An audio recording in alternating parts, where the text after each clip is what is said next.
নমস্কার বন্ধুরা, আজ আমি আরেকটা দারুণ স্বাদের রেসিপি নিয়ে চলে এসেছি, নিরামিষ আলুর দম। তার জন্য আমি এখানে একটা মশলা তৈরি করে নেব। নিয়েছি শুকনো লঙ্কা, গোটা মরিচ, গোটা জিরে, ধনে, পোস্ত, দারচিনি, লবঙ্গ, এলাচ। মশলাটা আমার একটু ভেজে নিয়েছি হালকা করে, আর এখানে আমি দিয়েছি কড়ায় তেল। তেলটা আমার গরম হয়ে গেছে। এবার আমি কেটে ধুয়ে রাখা যে আলুগুলো, সেগুলো আস্তে আস্তে আমি তেলের উপরে দিয়ে দেবো। দিয়ে এবার দেবো স্বাদ মতো নুন আর একটু হলুদ। দিয়ে একটু আমি আলুগুলো নেড়ে চেড়ে নেব। এদিকে আমি এবার একটা মশলা তৈরি করে নেব। নিয়েছি 3টে মিডিয়াম সাইজের টমেটো, আর নিয়েছি কাঁচা লঙ্কা, 4 মগজ আর কাজু বাদাম। দিয়ে একটু জল দিয়ে দেবো। দিয়ে আমি মশলাটা তৈরি করে নেব। মশলাটা আমার তৈরি হয়ে গেছে। এবার আমি যে আলুগুলো আমার ভাজা হয়ে গেছে, আলুগুলো এবার আমি এক এক করে তুলে নিচ্ছি।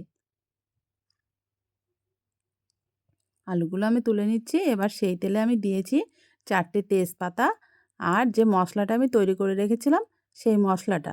এবার আমি দিয়ে দিলাম একটু আদা বাটা। আদা বাটা দিয়ে একটু নেড়ে চেড়ে নেবো মশলাটা।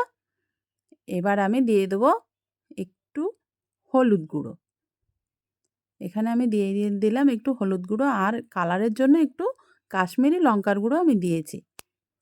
এবার লঙ্কাটা দিয়ে একটু মশলাটা বেশ কষে নেব। তারপরে আমি দিয়েছি যে মশলাটা আমি ভেজে গুঁড়ো করে নিয়েছিলাম, সেই মশলাটা আমি এবার এখানে দিয়ে দেবো। এই মশলার সঙ্গে ভালো করে কষে নিতে হবে। এবার আমি যে ভেজে রাখা আলুগুলো, সেগুলো দিয়ে দেবো। ভেজে রাখা আলুগুলো আমি দিয়ে একটু কষে নেব। এবার আমি দেব জল। জল কিন্তু খুব বেশি দেবো না, আলুগুলো ভেজে নিয়েছিলাম, খুব বেশি আমি জল দেবো না। এবার আমি দিয়ে দিলাম জল, আর জলটা কিন্তু আমার গরম জল ছিল। দিয়ে একটু 10 থেকে 15 মিনিট আমার রান্না করে নিলেই রেডি হয়ে যাবে আমার আলুর দম। খেতে কিন্তু খুব দারুণ হয়েছিল। তোমরা কিন্তু একবার এভাবে ট্রাই করো।